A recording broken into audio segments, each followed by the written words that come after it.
German transport captain vanished in 1943. 82 years later, his abandoned rail shelter was revealed. Hey everyone!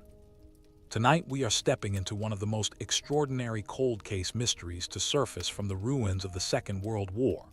A story that does not begin in 1943, the year a decorated German transport captain vanished from the Eastern Front, but instead begins on a frostbitten Wednesday morning in late November 2024, when a six-man maintenance crew cutting through the Austrian Alpine corridor made a discovery so unexpected, so structurally deliberate, and so deeply buried beneath 8 decades of silence that it would bring forensic historians, intelligence archive specialists, and military document analysts rushing to a mountain hillside in Upper Austria within 48 hours of the first photograph being transmitted. The date is November 27, 2024. The location is the Salzkammergut region of Upper Austria, a sweeping landscape of glacier-carved lakes, dense spruce forests, and narrow mountain valleys, where the land rises sharply from the shoreline of the Hallstätter Sea into the high limestone ridges of the Dachstein Massif. It is a region of staggering natural beauty, popular today with hikers and kayakers, and the seasonal tourism economy of a place that has learned to sell its own serenity. But on this particular Wednesday morning, the temperature is sitting at 4 degrees below zero, the light is weak and gray, and a maintenance crew from the Österreichische Bundesbahnen, the Austrian Federal Railways, is not thinking about the scenery. They are thinking about a rock slide.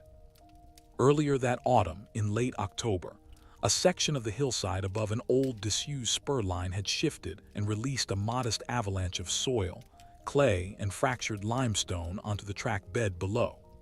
The spur line itself, catalogued in the Federal Railway's internal archive as Nebenglase Segment 7K, formally decommissioned in the official record around 1946, carries no traffic and has not done so in living memory. But the soil movement has exposed something beneath the hillside, and the authority has flagged it for assessment. The crew's job is to evaluate structural stability and determine whether further movement poses a risk to the main line running along the valley floor 300 meters away. The crew chief, a 44-year-old infrastructure specialist named Gerhard Power, notices the anomaly within the first hour of assessment. Where the rockslide has stripped away approximately 90 centimeters of topsoil, compacted clay, and a thick mat of spruce tree roots, the exposed surface is not limestone bedrock. It is concrete. Smooth, gray, reinforced concrete, the edges of which are precise and geometric in a way that no natural formation could replicate. Power stops his crew. He calls the site office. Within 3 hours, the Austrian Federal Monument Authority has dispatched an on-call heritage officer, and by mid-afternoon, when the low winter sun has already begun its early retreat behind the ridge to the southwest, a more thorough hand excavation has revealed the full outline of what Power first described to his supervisor over the radio as a room in the mountain. And a room is precisely what it is. The structure measures approximately 14 meters long, just under 4 meters wide, and slightly over 2 meters in interior height. The walls are poured concrete reinforced with iron rebar, a standard Wehrmacht military construction specification of the early 1940s that the Monument Authority heritage officer, a 38-year-old archaeologist named Dr. Renate Fuhrmann, identifies on site from the characteristic construction pattern visible at the exposed edge. The ceiling is a corrugated steel skin lined with a second layer of poured concrete, the kind of double-layer design used in fortified structures intended to withstand near-miss ordnance impacts. Someone built this to last.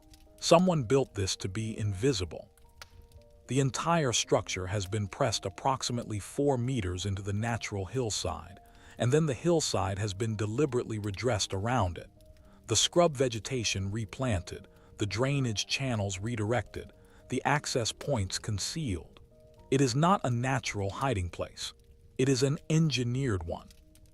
The entrance is at the structure's western end, a steel plate door that has partially rusted through at its lower right corner but whose upper locking mechanism, a triple-bolt security bar of German military pattern, remains engaged. The Federal Monument team does not attempt to breach the door on the evening of November 27th. They seal the site, post a field guard overnight, and contact the Bundeskriminalamt, Austria's federal criminal police, and the Bundesarchiv in Koblenz, Germany. The notifications go out at just after 9 p.m. The following morning, November 28, 2024, at precisely 10 in the morning, Dr. Fuhrman steps through the opened entrance into a room that has not held a living breath of outside air since sometime in the mid-20th century. She later writes in her field report, in language unusual for an academic document, that stepping inside felt less like entering an abandoned space and more like entering a preserved one, as though the room had been waiting. What the room contains will occupy investigators for the next 4 months, but the first thing that stops Dr. Fuhrman entirely, before the lockers, before the logbook, before any of the physical evidence that will eventually be transferred to federal archives, is the paperweight on the desk. It is a small glass object, hand-blown, shaped unmistakably like a steam locomotive. The kind of thing a railway man might keep as a private joke, or a private tribute, or simply because it was given to him by someone he loved, and it was the one object too personal to leave behind when he left everything else.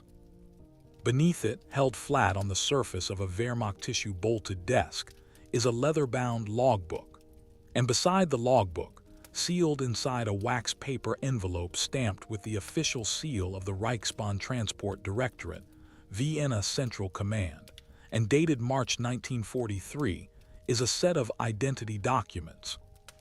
The documents bear the name of a real person, a person the German War Graves Commission in Kassel has officially recorded as killed in action on the Eastern Front on October 19, 1943. A person whose name appears on a memorial panel in Magdeburg Municipal Cemetery. A person who, according to every piece of official paper ever generated about him, has been dead for 82 years. His name is Hauptmann Werner Klaus Dietrich Hall, Captain, Transport Coordinator, Eisenbahnbetriebsregiment 4, Army Group South. Born June 11, 1908. Died, officially, in a Soviet artillery bombardment near Zaporozhye, Ukraine. Except the logbook on this desk has a final entry dated not in 1943, not even in 1945.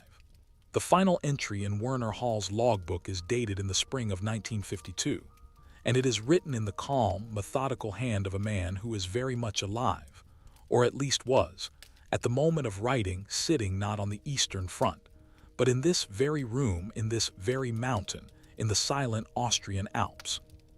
If you want to know what investigators found when they opened those 3 padlocked Wehrmacht lockers, and what was buried beneath the concrete floor of this shelter, and where Werner Hall actually went after he vanished from the Eastern Front in October 1943, then hit the like button right now, subscribe to the channel, and drop your city and country in the comments below.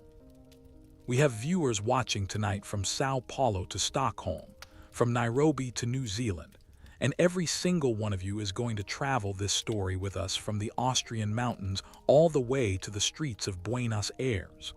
Let's go. To understand the full weight of what was found in that mountain shelter, and to understand the choices that led to its existence, we must first understand the man himself. We must understand the world he was born into, the skills he developed, the war he served, the losses that broke him, and the extraordinary, meticulous mind that refused to be consumed by any of it. Werner Klaus Dietrich Hall was born on the morning of June 11, 1908, in the city of Magdeburg, then a prosperous industrial hub on the Elbe River in the Prussian province of Saxony. He was the second of 3 children. His older sister, Ilse, was born in 1905. His younger brother, Franz, arrived in 1911.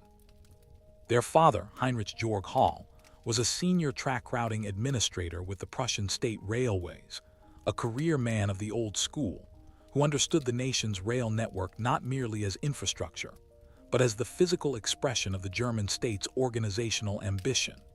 Heinrich brought his children to the Magdeburg Central Marshalling Yards on Sunday afternoons with the same regularity and reverence that other fathers brought their children to church. Werner absorbed everything.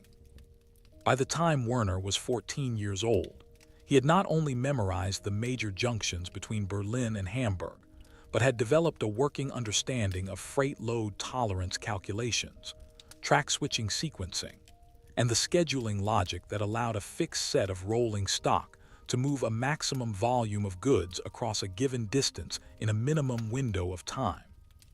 His teachers at the Real Gymnasium Magdeburg-Stadtmitte noted, in school reports preserved in the Hall family archive and subsequently examined by the investigation team, that he possessed an exceptional capacity for spatial reasoning and logistical abstraction, combined with an unusual composure under examination pressure that one teacher described as almost unsettling for a boy his age. In 1927, 19 years old and possessed of a clarity of professional direction that most of his contemporaries lacked entirely, Werner enrolled at the Technische Hochschule Hanover, pursuing a degree in railway engineering with secondary studies in logistics management and civil infrastructure planning. He was a diligent, methodical student who formed few close friendships but maintained strong professional relationships with faculty and fellow students who shared his technical passions. He graduated with distinction in the spring of 1931 into a Germany whose economy was spiraling into catastrophic depression, with millions unemployed and the political landscape beginning its rapid destabilization. Werner's timing and his family connections served him. Through his father's network within the Deutsche Reichsbahn, the National Railway, a consolidated behemoth formed in 1920 from the various German state railway systems, he secured a junior administrative position in the Vienna Directorate of the Reichsbahn, responsible for operational scheduling in the Alpine and Danube corridor regions. Vienna suited him. The city's coffeehouse intellectual culture, its mountain access, its architectural grandeur, and perhaps most significantly, its proximity to the Alpine rail corridors that he found technically fascinating in ways that the flatland routes of northern Germany never quite managed, made it a natural home. He married Lieselotte Maria Knecht in September of 1934 at a small church ceremony in Linz, Austria. She was 26, the daughter of a respected school headmaster, educated, warm, and possessed of a dry wit that complemented Werner's natural reserve. People who knew them both described the marriage as a genuinely happy one, not a story of passion exactly, but of deep compatibility, of two people who moved through the world in complementary rhythms. They spent their holidays hiking the Salzkammergut, the same mountain region where Werner's abandoned shelter would later be found. And they spoke, in letters Werner sent from Vienna to Lieselotte during working trips, with simple affection about the views from the high trails, about a particular lakeside and near the Hallstätter Sea that served a lamb stew they both loved. Their daughter Katrin Elisabeth arrived in July 1935. Their son Friedrich Heinrich followed in February 1938, the same month that German forces marched into Austria, an event Werner registered in his personal diary, one of several pre-war personal documents preserved in the Hall family archive in Magdeburg, with a single, characteristically restrained sentence. The borders have changed. The trains will change too. I will need to recalculate the routing corridors. By 1939, Werner Hall had risen to a senior supervisory position within the Vienna Reichsbahn office and had developed a specialized reputation for his intimate technical knowledge of the Austrian Alpine rail network. The mountain tunnels, the narrow-gauge Gebirgsbahn lines, the disused maintenance corridors, and decommissioned spur lines that honeycombed the hillsides between Salzburg and the Styrian border. He knew this network with the kind of exhaustive intimacy that only comes from years of both professional engagement and personal love. He had walked sections of it on foot during his hiking holidays. He had argued budget allocations for its maintenance in administrative meetings. He understood not just where the trains went, but where they didn't and why. When the war began in September 1939, Werner's initial role remained civilian. But by 1940, as the Wehrmacht's operational appetite for logistical expertise accelerated, and the Reichsbahn's civilian personnel increasingly found themselves folded into military structures, Werner was formally transferred into the Eisenbahnbetriebsregiment 4, Railway Operations Regiment 4. He received the rank of Hauptmann, captain, commensurate with his seniority and his technical profile. He was 32 years old and had never held a weapon in a combat context. The regiment's function was not infantry, not armor, not aviation. It was the unglamorous, indispensable work of keeping military rail logistics operational in active theater conditions. In the Wehrmacht's vast supply apparatus, the Eisenbahnbetriebsregiment units were the circulatory system, moving ammunition, fuel, food, replacement personnel, and all the countless categories of materiel that a modern industrial army consumed at a rate that staggered even the men responsible for providing it. Hall's specific assignment placed him in the operational zone of Army Group South, which by 1941 stretched from the approaches to Kiev deep into the Ukrainian steppe and beyond toward the Caucasus. He was present during Operation Barbarossa's opening phase in the summer of 1941, coordinating the rapid forward movement of supply trains as German forces drove hundreds of kilometers eastward in weeks. He was present during the catastrophic winter of 1941 to 1942, when the same supply lines froze and collapsed and men died not from Soviet bullets, but from temperatures that no one had adequately prepared for. He was there during the titanic offensives of the summer of 1942, Operation Blue, the drive toward Stalingrad and the Caucasus. And he was there during the winter that followed, as the Sixth Army was encircled and destroyed at Stalingrad, and Army Group South began the grinding, painful contraction that would consume the next 2.5 years of the war. Throughout this period, Werner Hall's personnel file records his performance as consistently rated highly capable and indispensable by his commanding officers. His specific knowledge of Austrian Alpine rail routing, initially a niche technical credential that seemed almost irrelevant to an Eastern Front command post, had made him, paradoxically, one of the most trusted men in his regiment for the management of rearward supply corridors. He knew the back routes. He knew which lines were officially decommissioned but structurally functional.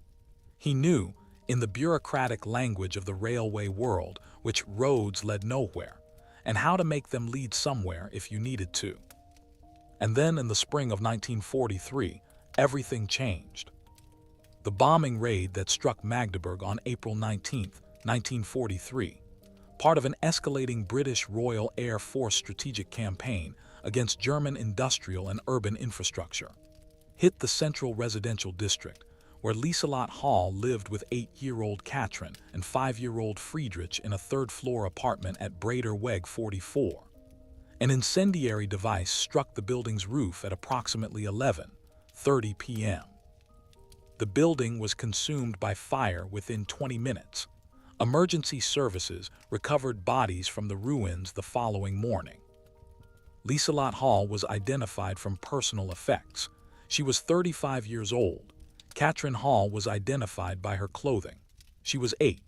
Friedrich, by pure chance, had spent that afternoon with a neighbor 2 streets away, a widow named Frau Gertrude Samel, who had offered to watch him while Lieselot attended an evening meeting at the local food rationing office. Friedrich was uninjured.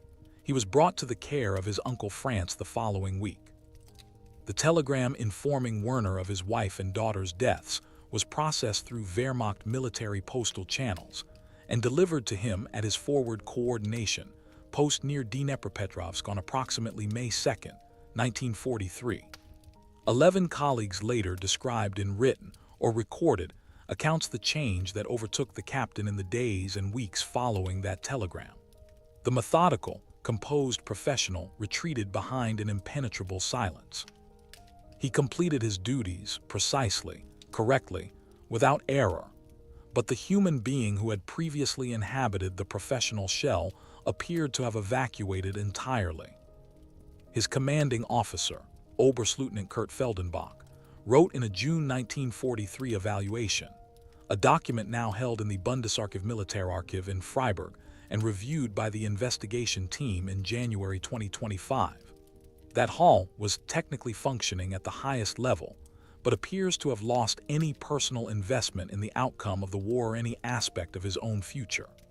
I have recommended he be considered for arrest posting, which he has refused twice. What Feldenbach did not know, what no one in the regiment knew, was that in those weeks of silence, Werner Hall was not absent. He was present in a way he had never been before. He was thinking. He was planning. And because he was, by instinct and by decades of professional formation, a man who understood systems, who saw networks and routes and the hidden logic of transit infrastructure as naturally as other people saw roads and footpaths, what he was planning was very, very specific. He was planning to disappear. By the early autumn of 1943, the Eastern Front had ceased to be a line and had become a dissolution. Army Group South, which had stood astride half of Ukraine less than 12 months earlier, was in retreat across terrain that German forces had conquered with catastrophic speed and were now surrendering with catastrophic cost. Soviet General Rodion Malinovsky's Southwest Front was applying sustained pressure through the Donbass corridor, and along the rail networks that Hall managed, the operational rhythm had collapsed into something closer to controlled emergency. Trains were being rerouted mid-journey. Routing orders were being countermanded within hours of their issue. Locomotives were being abandoned on sidings when fuel ran out or when advancing Soviet units cut the line ahead. In the administrative machinery of a retreating army, the neat ledger lines of logistics were smearing into chaos. For a man who had spent his entire professional life mastering that machinery, the chaos was not just visible, it was legible. Werner Hall could read the entropy in the routing registers the way a doctor reads vital signs. He knew which administrative departments had ceased meaningful function. He knew which checkpoints were overwhelmed. He knew which document trails had been severed. He had spent weeks analyzing this dissolution, not with despair but with the cold analytical attention of an engineer assessing a structural failure, identifying precisely where the load-bearing elements had given way and what that created in the space around them. What it created, he had concluded, was a corridor, a narrow, time-limited corridor of institutional blindness through which a man who moved correctly, at the correct moment, with the correct documents, could simply cease to exist within the German military record. He had been preparing the corridor for months, and on October 14, 1943, he began to move. The week of October 14th finds Hall at the Rail Coordination Post near Dnepropetrovsk. The post occupies a requisitioned civilian building near the city's central marshalling yard, a functional, unglamorous space of wooden tables, wall-mounted maps bristling with colored pins, and the constant background noise of a telegraph machine. Hall has spent the previous 3 weeks in what colleagues read as an intensification of his habitual silence, but which is in fact intensive final preparation. He has sent 3 administrative letters, through official channels, routed through the Reichsbahn Directorate system rather than the Wehrmacht postal network, in order to minimize scrutiny, to contacts within the Austrian Reichsbahn administration. He has also, in the days immediately before October 14th, assembled what he will need for the journey. The logbook describes this assembly in coded terms, but the investigation team's decryption work has produced a reasonably clear picture.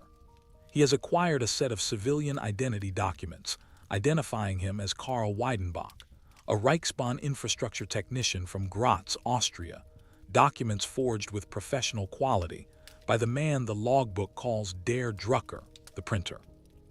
He has converted a portion of his accumulated military pay, through an intermediary whose identity the logbook does not reveal, into Swiss francs and a small quantity of gold.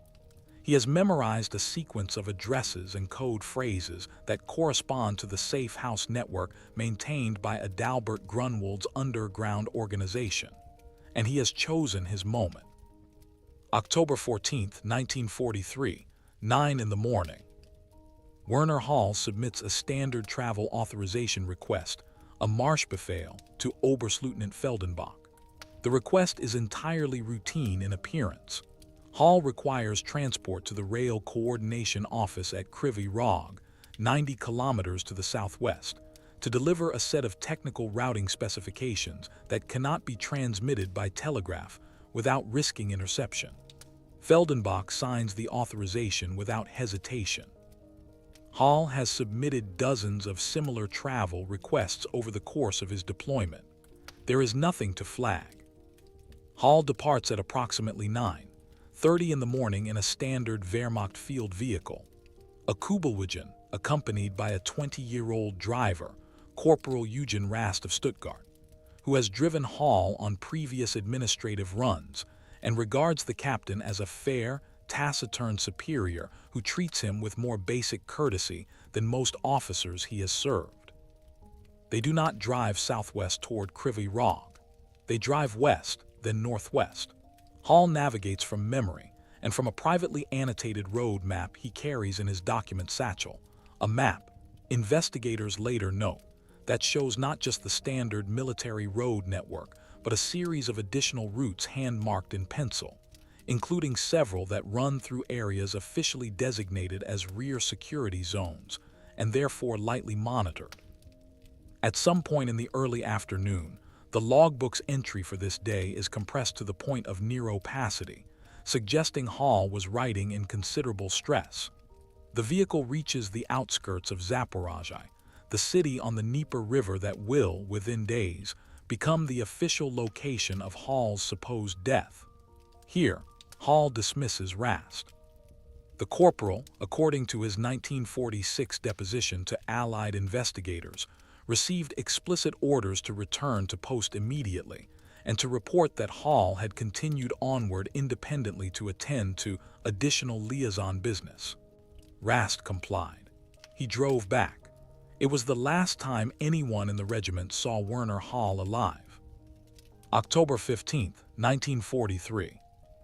Hall crosses the Dnieper River at Zaporozhye using his Weidenbach identity documents and a forged civilian transit pass.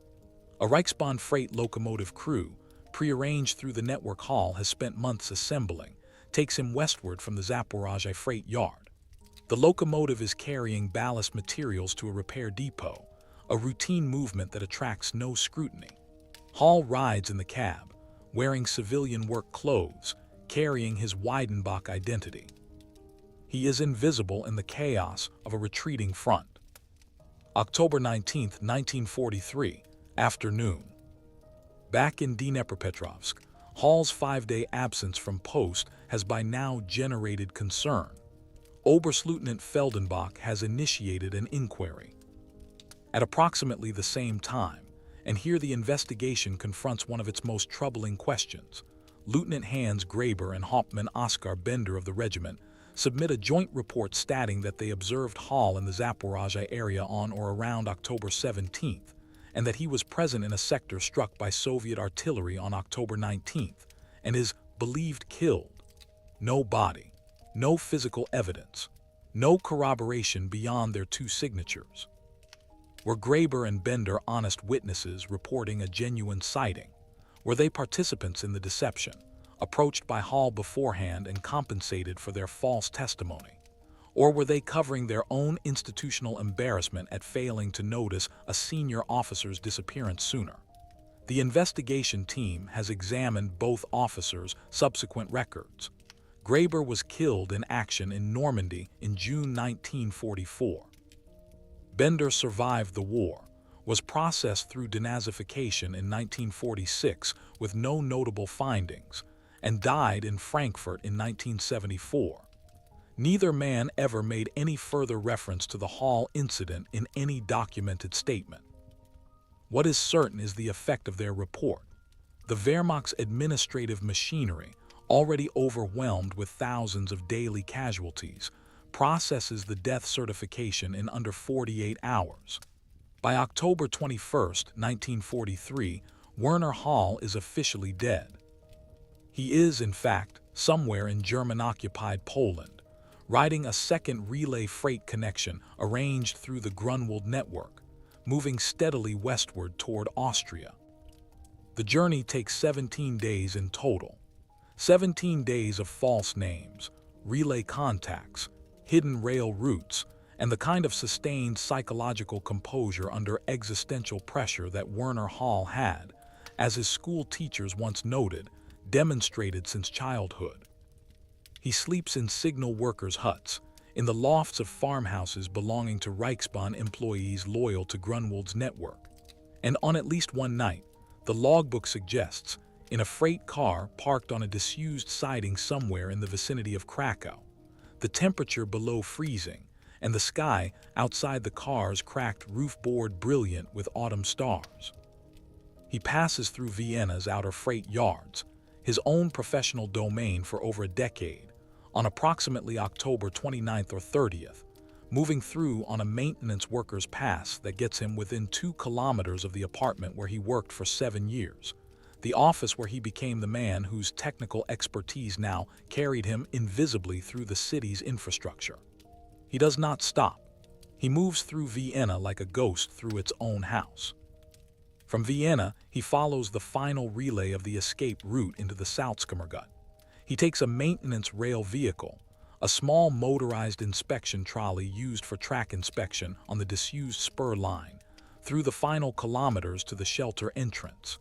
He parks the trolley in the brush beside the track bed. He unlocks the shelter door with a key that had been sent to him through the Grunwald network months earlier. He steps inside. The logbook's entry for this day, November 3, 1943, consists of exactly 11 words in German. Translated, they read, "I am here. The shelter is ready. Lieselot, forgive me." December 3, 2024, 8:30 in the morning. The temperature at the shelter site has fallen to 7 degrees below zero overnight, and the access path that the Monument Authority team has cut through the spruce underbrush over the previous week is rimed with frost.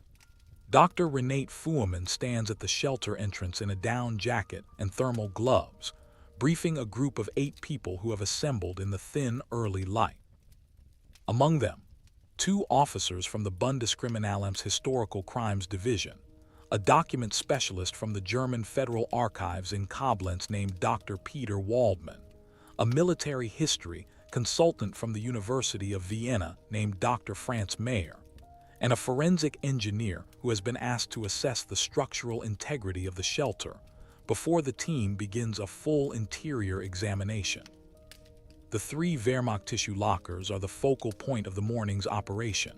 The hydraulic cutting tool that the Bundeskriminalamt team has brought to site makes short work of the padlock mechanisms, but the process is deliberate.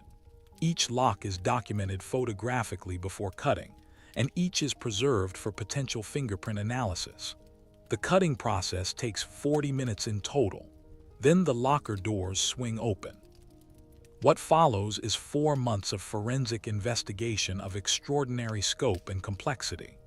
But it begins, in those cold morning hours of December 3rd, with 3 locker doors and the evidence they contain. Locker 1, a Wehrmacht captain's field uniform, stripped of all insignia, the rank badges, the unit patches, the decorations, but otherwise intact, carefully folded as though laid away with the intention of preservation rather than abandonment. Beneath it, civilian clothing in period manufacture, Austrian wool trousers, a heavy linen shirt, a forest green wool jacket of the kind commonly worn by mountain workers and farmers in the Salzkammergut region in the 1940s. At the locker's base, a pair of polished Wehrmacht leather boots alongside a civilian pair of walking boots, both in the same size, 43, consistent with a man of Hall's documented physical dimensions. The implication is architectural. This is a life maintained in 2 registers, military and civilian, kept side by side for whatever occasion required one or the other. Dr. Waldman photographs each item in sequence, noting the fabric composition, the construction details, the manufacturer's stamps where visible. The civilian jacket, he observes, bears the label of a tailor on Linzer gas in Salzburg, a detail that, when later cross-referenced against Austrian commercial records from the period, confirms that the shop existed and operated through 1943 and 1944. Someone purchased this jacket in Salzburg during the war years. The investigation cannot yet confirm who, but the geographic specificity is significant. Locker 2, the document cache. It takes Dr. Waldman nearly 90 minutes to catalog the contents of this locker's metal document box, 90 minutes during which the rest of the team stands or crouches nearby in focused silence. The only sounds the scratch of Waldman's pencil on his notepad, and the occasional sharp intake of breath from Dr. Fuhrman as each new item is extracted and identified. 6 identity documents in total, 3 bearing the name Karl Weidenbach, described variously as a Reichsbahn infrastructure technician from Graz, a freight routing supervisor from Linz, and a civilian engineer from Vienna, the same identity in 3 institutional registers, designed to be consistent across different administrative challenges. 2 bearing the name Ernst Karl Huber, identified as a forestry engineer from the Steiermark region. One of the Huber documents is an Austrian civilian identity card of a quality that Dr. Waldman, who has spent 18 years analyzing wartime document forgeries, describes aloud at the moment of examination as among the 3 or 4 finest pieces of forged wartime Austrian documentation I have personally encountered.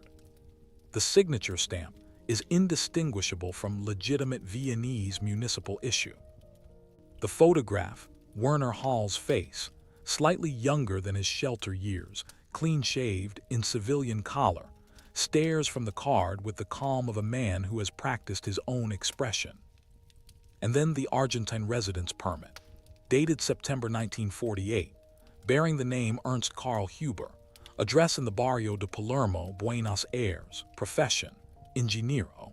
The document has been issued, according to its administrative stamps, by the Dirección Nacional de Migraciones of the Argentine Republic. It is authentic Argentine bureaucratic paperwork, not forged, but legitimately issued to a man who does not exist under the name he has given.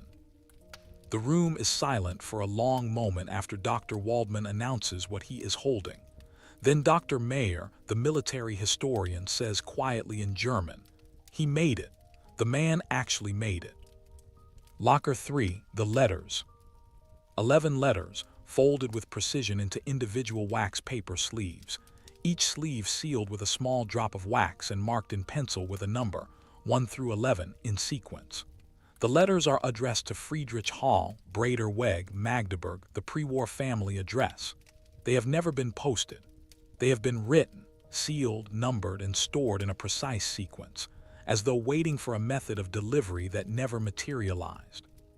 Forensic handwriting analysis of the letters begins at the Österreichisches Institut für Schriftanalyse in Vienna on December 18, 2024, conducted by a 3-member panel including Chief Analyst Dr. Bridget Rayner and 2 independent external consultants.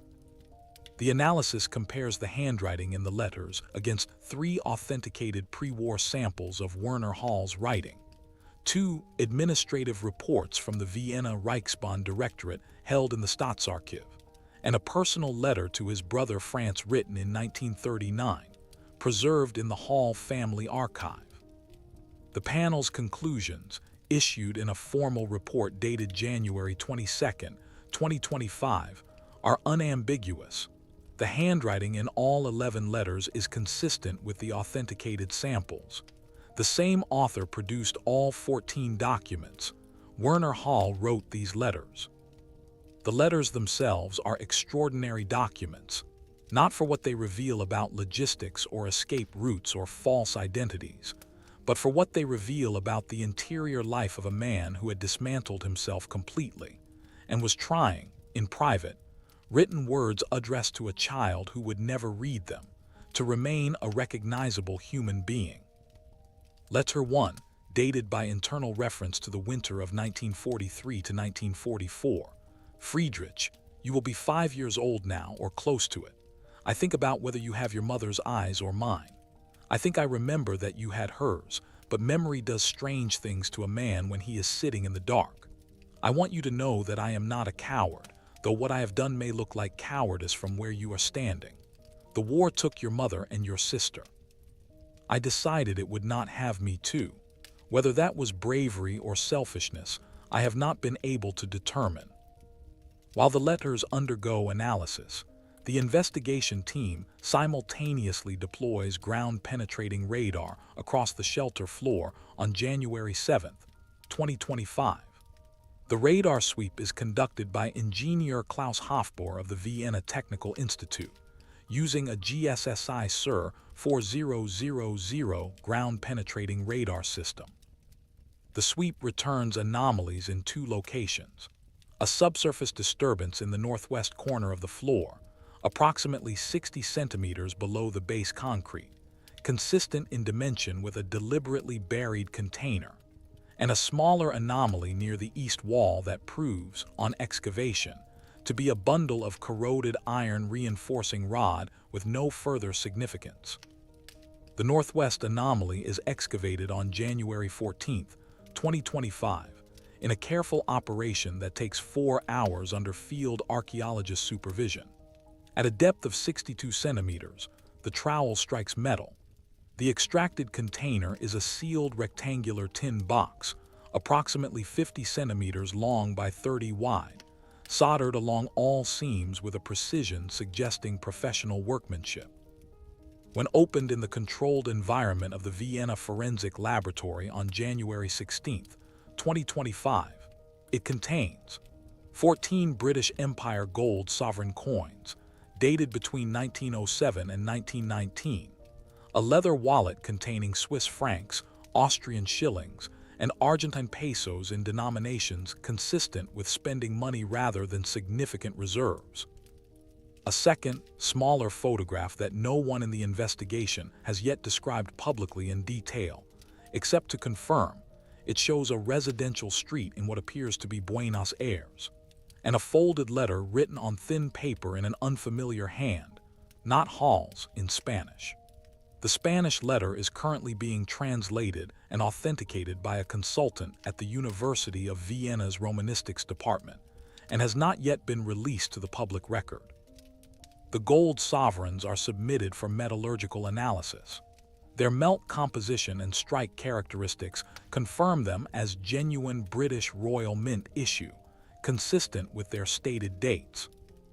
Their origin, how they came to be in a buried cache in an Austrian mountain shelter, remains under investigation, though the Wiesenthal Center's documentation team has flagged a possible connection to a network of gold liquidations conducted through Swiss intermediaries in 1942 and 1943 by Reichsbahn administrators seeking to create transportable liquid assets outside the German banking system. The investigation now has 5 independent documentary threads: the logbook, the identity documents, the letters, the photograph from Buenos Aires, and the gold sovereign cache. Each independently supports and extends the hypothesis that Werner Hall did not die in Ukraine in October 1943, but survived the war, lived in this shelter for a period of months to years, and eventually made his way to Argentina under a false identity. Together, they constitute what the Bundeskriminalamt's Historical Crimes Division describes in its preliminary assessment report of February 10, 2025, as the most complete physical record of an individual German military officer's successful fraudulent escape from wartime service that has been encountered in the post-war record. Then, in the 3rd week of February 2025, the investigation receives an additional dimension that none of the team had anticipated. A retired genealogical researcher in Magdeburg named Ernst Wilhelm Blum, who has been following press coverage of the Hall case since the initial discovery was announced publicly in early January, contacts the investigation team with a piece of information he has held for 30 years without understanding its significance.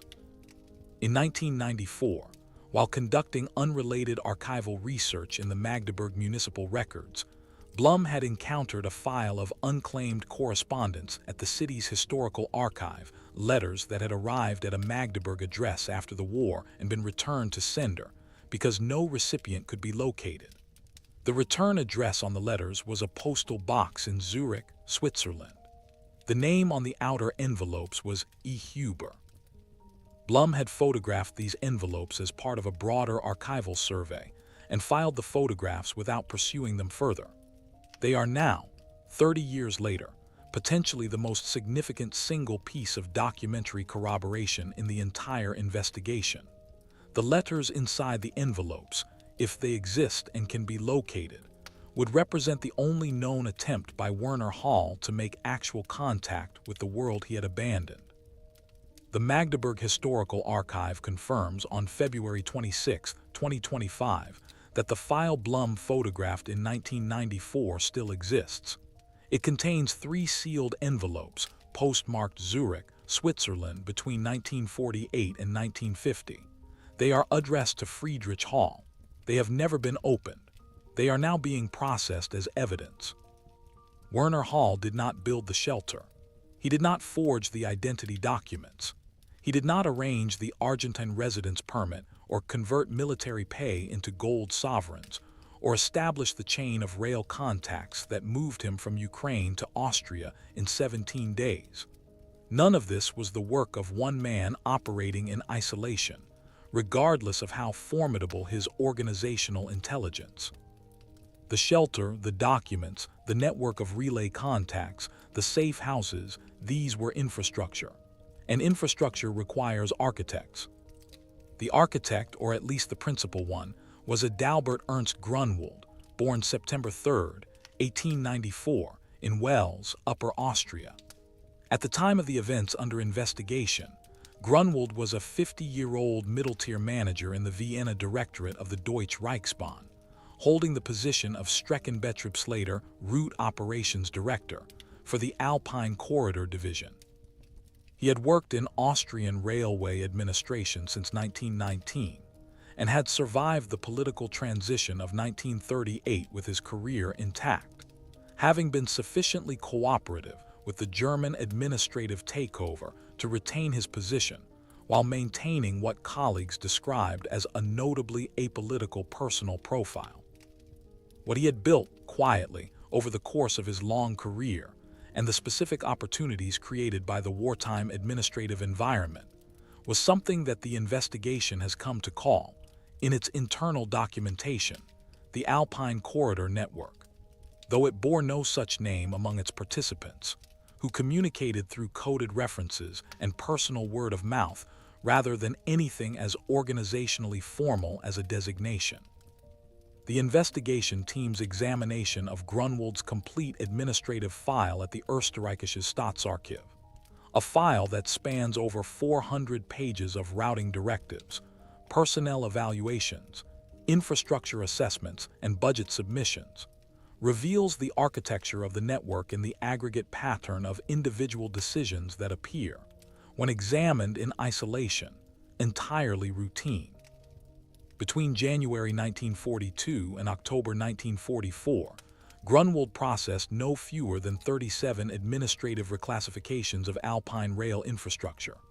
Each reclassification formally removed a piece of infrastructure, a spur line, a maintenance shelter, a signal house, a tunnel access point, from active operational monitoring by reclassifying it as außer Betrieb gesetzt, taken out of service pending assessment or demolition. In the institutional logic of wartime railway administration, such reclassifications were entirely normal. Infrastructure was constantly being rerouted, repurposed, or abandoned as operational needs shifted. A middle-level administrator like Grunwald processed dozens of such decisions annually, and no single one would attract notice. But the aggregate pattern is visible only when all 37 reclassifications are mapped together, which the investigation team does on a detailed Alpine rail chart in the last week of January 2025. The result is striking. The The 37 decommissioned sites form a near-continuous chain running from the Upper Austrian Lake District through the Salzkammergut, across the Styrian Highland, and down toward the Italian border in southern Carinthia, a geographic corridor that precisely tracks the most reliable mountain route between the central Austrian Alpine region and the Italian port city of Trieste, and from there by coastal road or rail to Genoa. The infrastructure of disappearance runs, mapped onto the real geography of Austria, like an underground railway of its own. Not all 37 sites were used. The investigation, working from the logbook and from cross-referenced wartime records in Austrian, German, and Italian archives, has so far confirmed the use of 8 specific shelter sites along the corridor. The Hallstetter Sea Shelter was one. A second, confirmed through documentary evidence found in an Italian post-war archive in 2019 by a researcher who did not understand its significance at the time, was located near the small town of Villach in Carinthia, at the southern end of the corridor. A third was a repurposed signal house near Bischofshofen in the Salzburg region, which was converted into agricultural storage in 1958 and no longer retains any wartime character. The scope of the network, the number of individuals who used it, remains the investigation's most contested analytical question. The logbook provides the most direct evidence. Hall makes coded reference to at least 4 other individuals who used the shelter or related safe houses during the period of his own residence. 2 are referred to only by initials. 1 is described in terms that Dr. Mayer, the military historian, reads as consistent with a senior SS logistics officer. The initials HK, and a rank abbreviation that translates approximately to lieutenant colonel. The 4th is described with more detail and is tentatively identified through a combination of logbook references and cross-checking with the Wiesenthal Center's escape network database as a Kriegsmarine supply officer named Ernst Demmler, who disappeared from official records in April 1945 and whose family reported him missing in action. No subsequent trace of Demmler in European records has been found, but an E. Demmler appears in a 1951 Argentine business registration in the province of Cordoba. The investigation is ongoing. The financial architecture of the network depended on 3 primary mechanisms. First, the conversion of military-issued currency and personal savings into neutral assets, primarily Swiss francs and gold, through a network of financial intermediaries that included at least one Swiss-based banking contact, unnamed in the logbook but referred to as Der Banker. Second, the liquidation of personal property. The logbook contains a coded reference to the sale of property in Vienna that Hall describes as the last thing I owned that was real, possibly a reference to a personal bank account or physical assets held in the city before his departure. Third, and most troublingly, a reference to what Hall describes as shared resources from the common fund, a phrase that the investigation team reads as suggesting that the network maintained a collective financial reserve, assembled from contributions by multiple participants. The gold sovereigns in the shelter cache, with their British Empire origins and their pre-First World War minting dates, suggest a deliberate strategy of currency selection. British sovereigns were among the most widely accepted gold coins in international circulation and carried no political connotation that might attract scrutiny in neutral Switzerland or South America. Someone in the network had thought about this carefully and sourced accordingly. The identity document forger, Der Drucker, the printer, has been tentatively identified through the combined analysis of document paper composition, ink chemistry, and the specific printing techniques used in the forged items recovered from the shelter. The investigation contracted Dr. Marion Scheffer of the Kriminaltechnisches Institut at the German Federal Criminal Police in Wiesbaden, who has spent 14 years analyzing wartime forged documents, to examine all 6 identity documents recovered from Locker 2. Dr. Scheffer's report, issued in March 2025, concludes that the technical characteristics of the forgeries are consistent with the work of a professional lithographer with access to pre-war Austrian administrative paper stock and rubber stamp-making equipment, a profile consistent with a man named Rudolf Haas, a Linz-based lithographer whose name appears in peripheral connection to at least 2 other known post-war escape network forgery operations documented in the Wiesenthal Center's archive. Haas died in Linz in November 1971. He was never investigated. The route to Argentina, reconstructed from the logbook, the decoded letters, and the shipping manifest evidence from the Genoa State Archive, follows 5 primary waypoints. The Hallstetter Sea Shelter was the first base, a period of residence estimated by the logbook's chronological entries at between 12 and 18 months, followed by periodic extended absences as Hall tested his false identity in the broader Austrian civilian world. From Austria, the route proceeded to Feldkirch in Vorarlberg, the border crossing point into Switzerland, using the Huber identity. From Feldkirch, a train connection through Zurich to Milan. From Milan, by road or bus to Genoa. From Genoa, passage on a freight-carrying passenger vessel to Buenos Aires, the same Genoese port departure that served dozens of other European immigrants, legitimate and otherwise, in the post-war years. Hall arrived in Buenos Aires in approximately late autumn of 1947, 4 years after his staged death. Buenos Aires, 1948. The city that Werner Hall arrives in, under the name Ernst Karl Huber, Austrian engineer, age given as 40 rather than his true 39, is a sprawling, humid, architecturally European metropolis of 3 million people that is experiencing a particular moment of economic confidence under the presidency of Juan Perón. It is also, at this precise moment in history, a city that has developed a specific and complicated relationship with a particular category of European arrival, men of German or Austrian background, technically skilled, politically undemonstrative, willing to work hard and ask no questions of themselves or others. Not every German or Austrian who arrived in Buenos Aires in the late 1940s was a war criminal. The vast majority were refugees, displaced persons, people fleeing genuine devastation. But the city's immigrant community contained, within its population, a subset of individuals whose reasons for departure were less straightforwardly humanitarian, and whose networks of mutual support and collective silence created an environment in which a man like Werner Hall could find a functional place without excessive scrutiny. The Argentine Civil Registration records for the Huber identity, assembled by Dr. Alejandro Ferreira of the University of Buenos Aires, through 6 weeks of archival research conducted on behalf of the investigation in early 2025, trace a consistent profile across 12 years of Buenos Aires residence.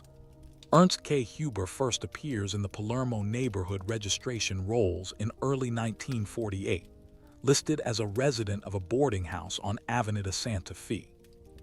By 1950, he has moved to a rented apartment in the Villa del Parque district, registered as a self-employed civil engineer with a declared specialty in transport infrastructure planning. His 1950 to 1957 tax records show modest but consistent income, the kind generated by occasional consulting work rather than a salaried position. He appears to have been employable enough to sustain himself and invisible enough to attract no attention. A 1954 Buenos Aires German-language community newsletter, a fragile, 4-page photocopied bulletin published by a cultural association in the once neighborhood, a copy of which was located by Dr. Ferreira in the Argentine National Library's ephemeral publications collection, contains a group photograph from a social gathering.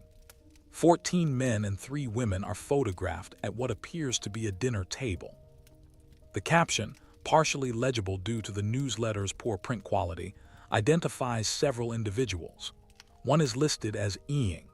Huber, Österreicher, engineer E. Huber, Austrian. The face in the corresponding position in the photograph has been submitted to the investigation's facial recognition analysis against wartime photographs of Werner Hall. The analysis, conducted using the cognitive face VACS comparison system at the German Federal Criminal Police Facility in Wiesbaden, returns a positive match probability above the threshold the team has set for high confidence identification. Werner Hall in 1954 is in his mid-40s. He is sitting at a dinner table in Buenos Aires. He is alive. The 3 sealed envelopes recovered from the Magdeburg Historical Archive, the correspondence that never reached Friedrich, are opened under forensic supervision on March 4, 2025, at the Bundesarchiv facility in Koblenz. The opening procedure takes 3 hours to ensure preservation of both the envelopes and their contents. Inside, 3 letters, written in German, on paper consistent with Swiss commercial manufacture of the late 1940s. Postmarked Zurich 1948, 1949, and 1950. All 3 are written in Werner Hall's authenticated handwriting. The letters are addressed to Friedrich, but written in the careful, coded language of a man who knows that the envelope might be opened by other eyes. They refer to Werner obliquely in the third person. Your uncle wishes you to know. And they communicate through circumlocution and private family reference, things that only a parent could say to a child. That Friedrich should study mathematics because he always had a gift for it, that he should know that he is loved, that he should take care of his health in the Magdeburg winters, that the Alps are beautiful in March and I have been walking among them. A phrase that in context clearly refers to the Austrian mountain shelter. The letters give no address. They were apparently posted through a Swiss intermediary. The Zurich postmark, combined with the Weidenbach and Huber identities having no established Swiss address, suggests a mail drop service. Friedrich never received them. Friedrich grew up in his Uncle Franz's household, attended school in Magdeburg, trained as an electrician, married a woman named Helga Berman in 1963, moved to Hamburg in 1971, and died of a heart attack in that city in June 2003 at the age of 65. He believed his father died in Ukraine in 1943. He believed this for his entire life. His daughter, Werner's granddaughter, is Margit Schreiber, née Hall, born in Magdeburg in 1964 and now resident in Hanover. She is 61 years old. She is the last living direct descendant of Werner Klaus Dietrich Hall. When the investigation team first contacted her in January 2025, she knew almost nothing about her grandfather, only the standard family narrative of a man killed on the Eastern Front, a name on a memorial plaque, a photograph in a drawer.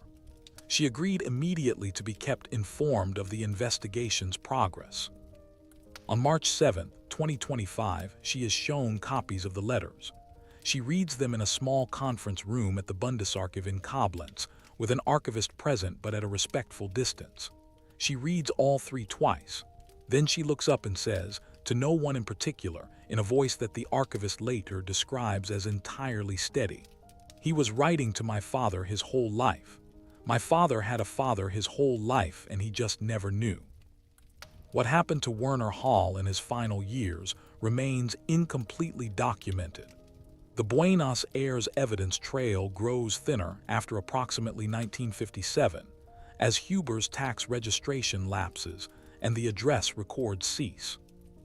A report to the investigation team from Dr. Ferreira, submitted in March 2025, notes a possible reference to the death of an E. Huber, ingenieur in the outer suburb of Moran in approximately 1960 or 1961.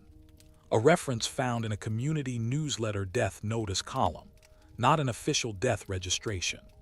No formal death certificate has been located for either the Huber or Hall identity in Argentine records. Werner Hall may have died in Buenos Aires. He may have moved. He may have died under a third identity that the investigation has not yet identified. He was, if he died in approximately 1960, 52 years old. He had been living under a false name for 17 years. He had outlived his wife, his daughter, and almost certainly his own desire to keep living, but he had kept living anyway, because whatever else Werner Hall was, he was not a man who stopped. The Austrian shelter near the Hallstetter Sea, and the evidence it contains, forces on us a question that history sometimes poses with uncomfortable directness. What do we owe someone whose story resists the simple moral frameworks we prefer? Werner Hall was not a perpetrator of atrocity in the direct and documented sense that the word implies in its most common post-war usage. The investigation team, including specialists from the Aralson Archives, the International Tracing Service, has found no evidence connecting Werner Hall personally to the deportation apparatus, the concentration camp system, or any specific act of violence against civilian populations. His role was logistical. He moved military supplies and personnel across a continent at war. He was, in the language of bureaucratic moral distance, many removes from the places where the worst things happened. But this is precisely the moral architecture that enabled those worst things, and that fact cannot be conveniently separated from Werner Hall's story or his choices. The railway system that Werner Hall coordinated with such evident competence was the same railway system that carried Jewish families from the cities of Western Europe to the death facilities in occupied Poland. Not his specific trains, not his specific unit's routes, but the same network, the same administrative logic, the same institutional structure.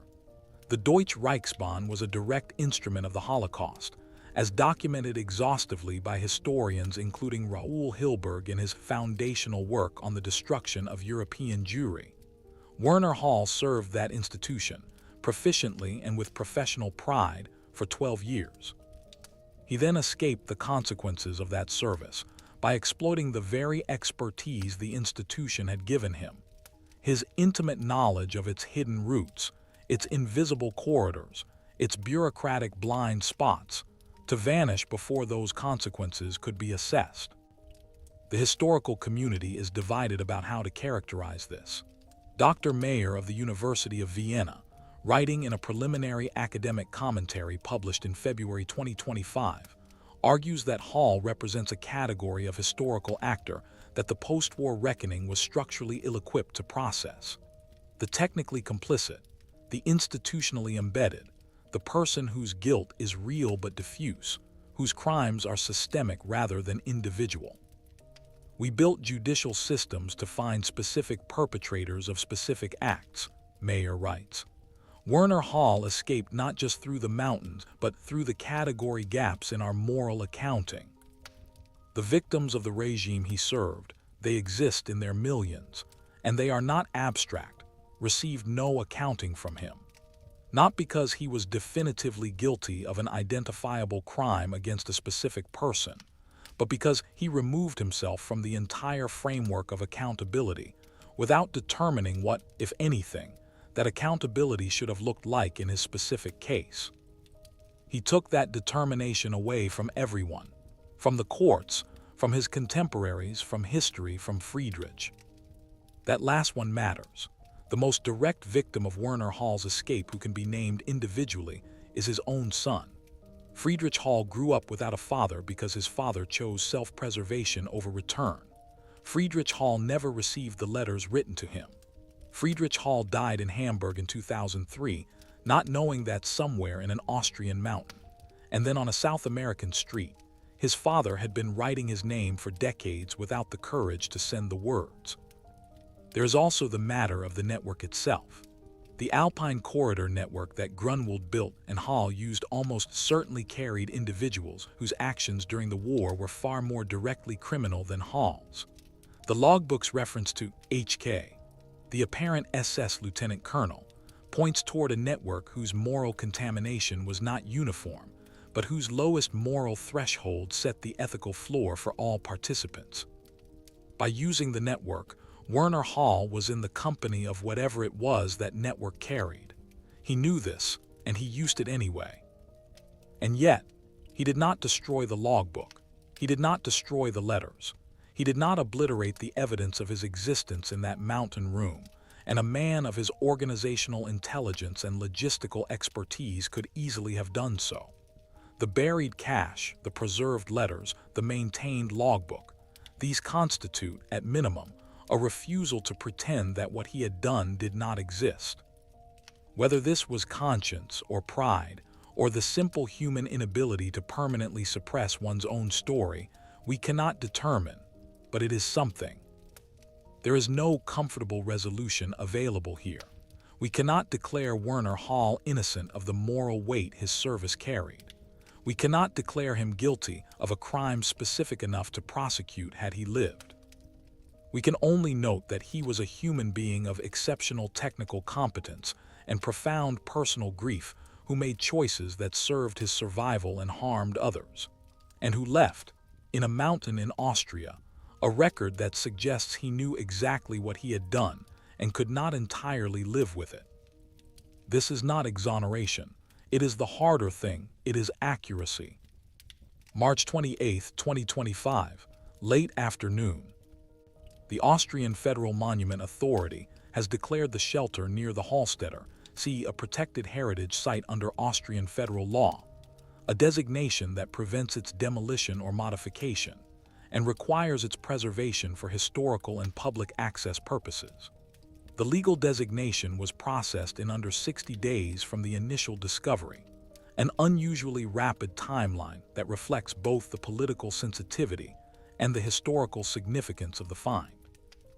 Dr. Renate Fuhrman is back at the site on this late March afternoon, overseeing the installation of a permanent protective weather canopy over the shelter entrance, a practical measure to prevent further moisture infiltration while long-term conservation planning proceeds. The Austrian Federal Monuments Office has commissioned a feasibility study for the potential development of the site as an interpretive heritage installation, possibly in connection with the broader tourism infrastructure of the Salzkammergut region. That process will take years. For now, the shelter stands as it was found, preserved in the amber of its own strangeness, its corrugated steel ceiling and Wehrmacht-bolted desk, and the outline of a folded blanket on a metal cot. The spruce trees that Werner Hall, or someone working on his behalf, planted above the shelter to conceal it from aerial observation and ground-level inspection, are still standing. They are over 80 years old now, large trees, their canopy dense and dark. The root systems that partially collapse the hillside above them, the same root systems that, in their spreading, eventually created the soil movement that led a maintenance crew to look more closely at a hillside on a cold November morning. The trees, planted as concealment, became, in the long logic of their own growth, the instrument of revelation.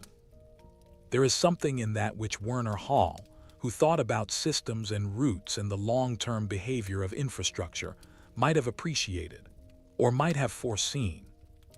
Margit Schreiber, Werner's granddaughter, has indicated through the investigation team's liaison that she does not intend to make public statements about her family's story at this time. She has asked that the letters addressed to her father be eventually made available for historical archiving, subject to agreed conditions of presentation. She has asked that the glass locomotive paperweight, the one that was sitting on the desk when Dr. Fuhrman first entered the shelter, be made available to her family rather than retained in a public museum collection. The Monument Authority is considering this request. The logbook is now at the Bundesarchiv in Koblenz, undergoing the full preservation and digitization process. The forged identity documents are at the Kriminaltechnisches Institut in Wiesbaden. The gold sovereigns are at the Heeresgeschichtliches Museum in Vienna.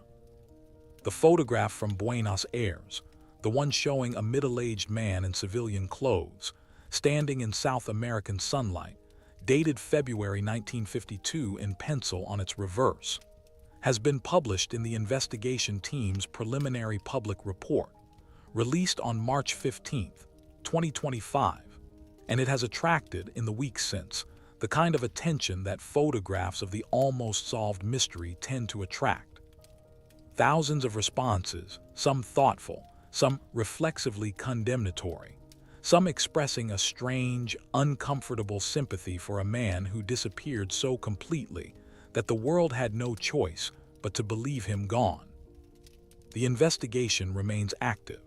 The identities of all participants in the Alpine Corridor network have not been established. The final years of Werner Hall's life in Argentina have not been conclusively documented. The Spanish letter found in the buried cache has not been fully translated and authenticated. The 3 Zurich postmarked envelopes that never reached Friedrich have been added to the Bundesarchiv's collection, but their full contents have not been publicly released. There are still gaps, there are still shadows, there are still questions that the mountain kept so long it may never fully release them. Werner Hall pressed himself into that hillside in the winter of 1943 with the thoroughness of a man who intended never to be found, who intended the mountain to keep him the way a vault keeps its contents, sealed against time and accountability and the world that had taken everything from him. He built the shelter. He planted the trees. He laid the logbook on the desk, and the letters in the locker and the gold beneath the floor, and then he locked the door behind him and became someone else. The mountain kept his secret for 82 years. It kept it through the end of the war, through the Nuremberg trials, through the Cold War and the Wall and the reunification and the digital age, and 3 generations of Halls who grew up not knowing what their grandfather had built into a limestone hillside in Upper Austria. It kept it through every summer tourist season on the Hallstätter Sea, and every winter snow, and every passing inspection train on the main line 300 meters away. 82 years of silence, of density, of the kind of patient geological indifference that makes human secrets seem, for a while, permanent. And then one October, a root system shifted. The earth moved a few cubic meters of itself. A maintenance worker saw something angular where the ground had been smooth, and everything Werner Hall had sealed away came back into the light. Which leaves us, tonight, in whatever city you are watching from, with a question that is not rhetorical and not resolved. The Alpine Corridor that Grunwald's network used contained 8 confirmed shelter sites. The investigation has found one. How many others are waiting in those limestone hillsides, in those Corinthian Valley forests, in those decommissioned spur-line embankments between Salzburg and Trieste? How many logbooks are still sealed behind steel plate doors, under 60 centimeters of accumulated mountain? How many letters addressed to children who died without reading them are folded in waxed paper sleeves inside metal boxes, inside mountains that have not yet decided to let go? The earth keeps secrets for decades, sometimes for a century, but mountains are patient, not permanent. And somewhere right now, in a hillside in Europe or a river delta in South America or a basement in a city that rebuilt itself over its own ruins, something is shifting. A root is growing in the wrong direction. A wall is developing a crack. The season is changing in a way that will, in some spring not yet arrived, bring a maintenance worker or an archaeologist or simply a curious person with a flashlight to a door that has been locked for 80 years. And they will open it, and the earth will give back what it was given. It always does.